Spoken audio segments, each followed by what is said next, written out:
బడి గంట మోగింది. పిల్లలు వేసవి సెలవుల అనంతరం తిరిగి పాఠశాలలకు వెళుతున్నారు. ప్రైవేటు విద్యా సంస్థల యాజమాన్యాలు మాత్రం ఇష్టారాజ్యంగా ఫీజులు పెంచేస్తున్నారు.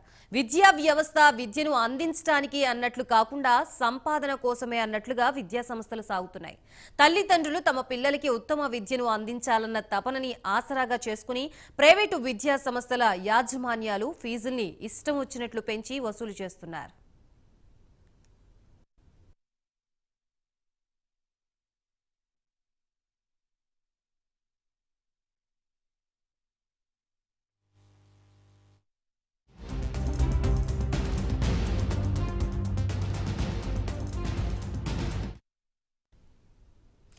పాఠశాలల్లో పాఠ్య నోటు పుస్తకాలు, షూస్, యూనిఫామ్స్, ఇతర సామగ్రిని స్కూళ్లలోనే కొనాలనే నిబంధనలు విధించింది.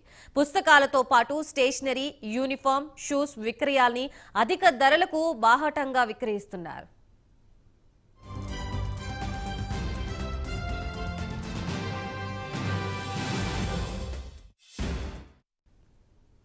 పేరు పొందిన ప్రైవేటు పాఠశాలల ఫీజుల్ని అమాంతం పెంచేశాయి. గత సంవత్సరం ఉన్న ఫీజులకి 25 నుంచి 30% ఫీజుల్ని పెంచారు.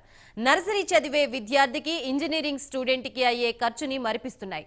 ఇష్టం వచ్చినట్లుగా యాజమాన్యాలు ఫీజులు పెంచడంతో విద్యార్థుల తల్లిదండ్రులు ఆవేదన చెందుతున్నారు.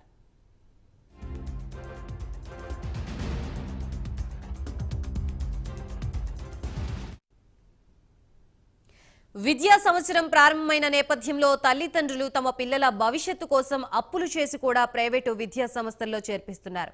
ఫీజుల నియంత్రణ లేకపోవడంతో ప్రైవేటు పాఠశాలలు ఇష్టానుసారంగా వ్యవహరిస్తున్నారు.